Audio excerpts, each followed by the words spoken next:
Hello and welcome to Bristol Reptile Emporium's YouTube channel. I'm Gail. And I'm Michelle. And today we are going to talk about corn snakes. So we have two here. So Michelle, can you give us a brief overview of these two?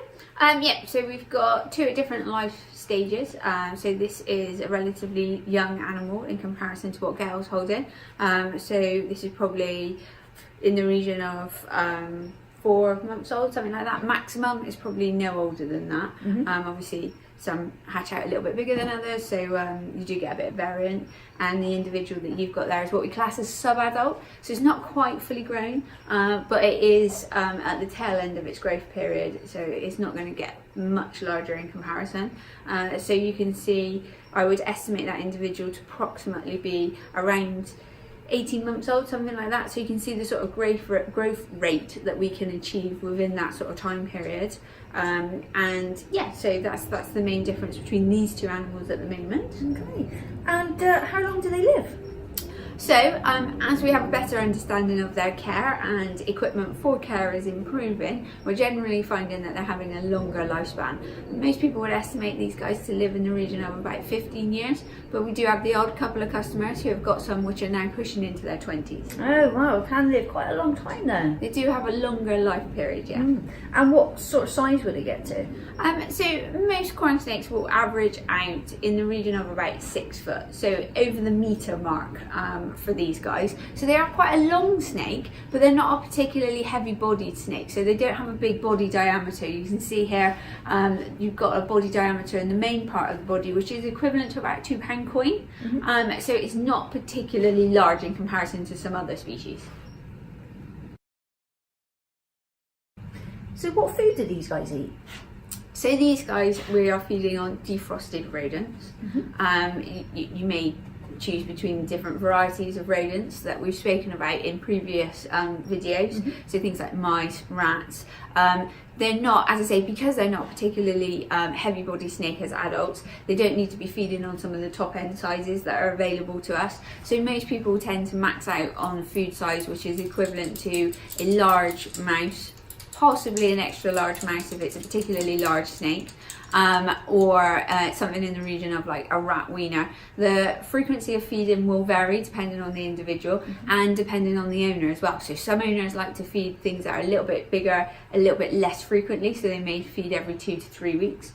Colubrids do, which is what the corn snake, the group of snakes that corn snakes come from, colubrids, they do have quite a fast metabolic rate, so the food goes through the digestive tract quite quickly.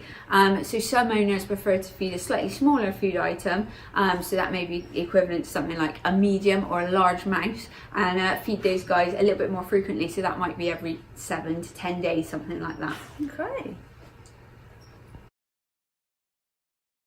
So what's the difference between what we would feed this big one and what we would feed the smaller one? So the smaller one would just be starting off on smaller food items. So at the minute this snake is currently feeding on a pinky. We'll be feeding that once every 7 days, and as it increases in size, so as it sheds, we'll increase the size of the food that we feed it. Okay, lovely. So obviously you can handle these guys. So how often can I handle them? So we can handle quite frequently. The points that we avoid handling are the day of feeding and the day after, because obviously they're feeding on a fair sized food item. We don't want to handle them at that point once they've got it in the digestive system, because obviously we don't want to encourage the snake to regurgitate the food item. So that's one of the main reasons. And then we'd also reduce handling through a shed period. Now shed periods can vary depending on the individual snake. So sometimes we'll see a snake go into blue, which is where their coloration changes and it indicates that they're going to shed. And they might, that process from going into blue, they return back to their normal coloration, and then you will find the shed in the enclosure after that point. That can vary in the time scale that takes to happen, so it can be between a week to 2 weeks for that full process to happen, and we normally reduce handling throughout that time period. Okay, so now we know when we can't handle them, but when we do, how long can we handle them for? So with a young snake, we'd start off for short periods of time, so that they build in confidence, and then as they get older, we'd extend that period of time because they're getting used to the repetition of being handled. So for an adult snake, if it's a warm environment or a warm day, we may have them out for over an hour without any problems. Oh, right, so we can handle them for, you know, a good amount of time? Yes. Right. What type of enclosure would you keep these guys in? So most people tend to keep adult or sub-adult corn snakes in enclosures approximately 3 to 4 foot in size. They're fairly active, so they do utilise the space, and you can make a really nicely designed enclosure for them to move amongst. And because of the activity level, they will use that space that's available for them.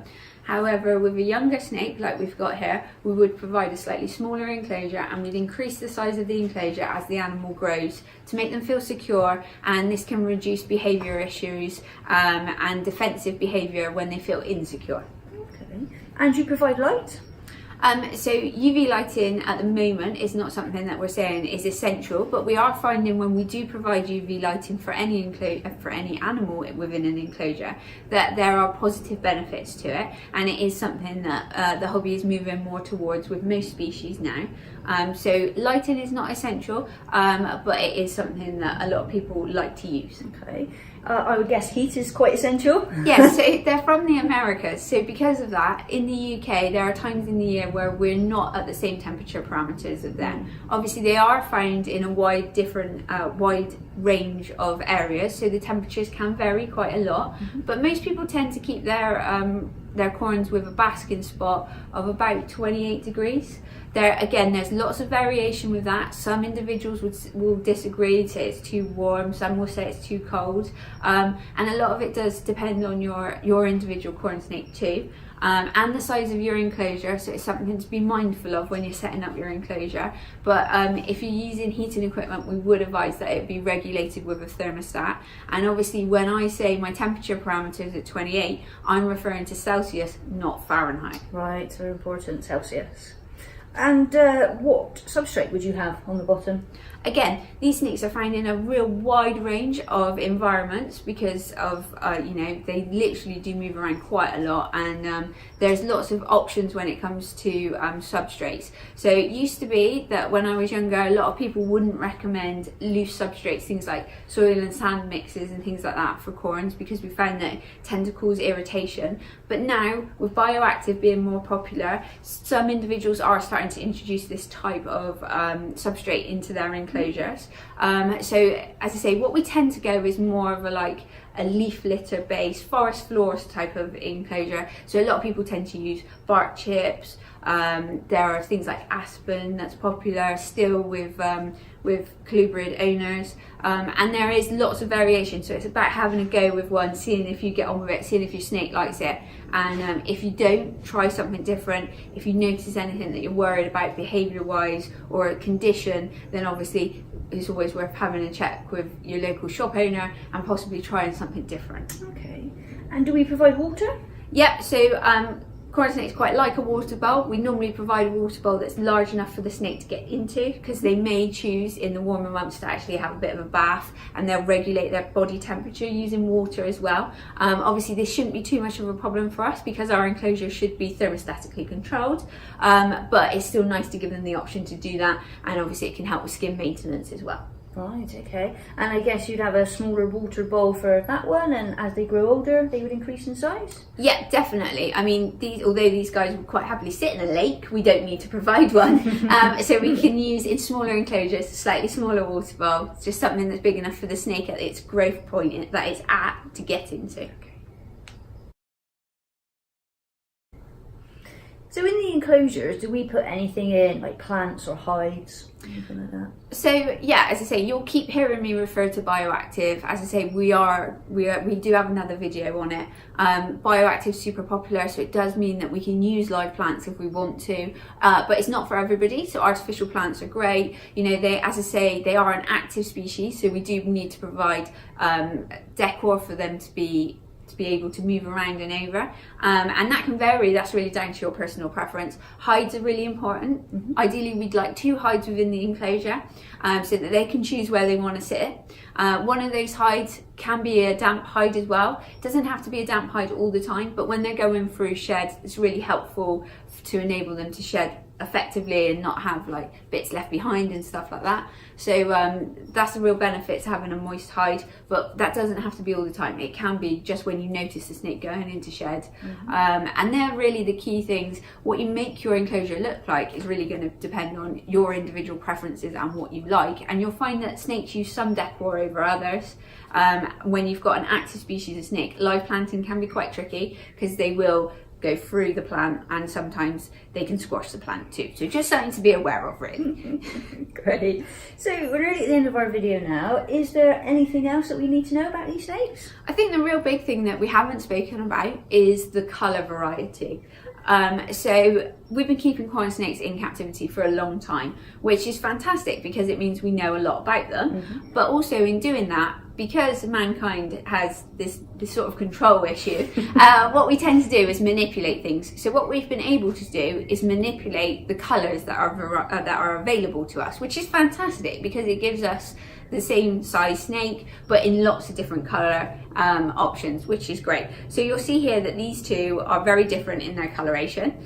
So this is what we class as a wild type, or you may hear people refer to it as normals. When we've got lots of different coloration, there's loads of different names and terminology, and what those names will be in one country may vary slightly to what they'll be in another country. So bear in mind we're in the UK, so this is based around the UK market and our terminology. Just for those of you who think this is a bit weird, they've got dodgy accents. So what we've got here is a normal, or what we refer to as a normal, and then what Gail's got in her hand is an anery. So it's grey in coloration. When it comes to corn snakes, I'm going to push as far as thousands of different colours now. We've been keeping them so long that we've been able to play about with them, and there's loads of different colour choices. So if you like the idea of a corn snake and you've got your heart set on a particular colour, the colour will affect the cost of the animal, but there should be the options to find a colour that you really like. It's just about doing your research and working out what floats your boat, really. And what's available at the time as well, I guess. Yeah, you do get seasonal availability with any of the livestock, because obviously we have a breeding season. So there's much more variety of livestock through the summer months, because obviously we're in the height of the, well, we're coming through the breeding season then. But obviously around spring there's less availability because we're waiting on those eggs to hatch. I see. Thank you for watching Bristol Reptile Emporium's YouTube channel. Don't forget to subscribe, and we look forward to seeing you next week for another video. Bye! Bye!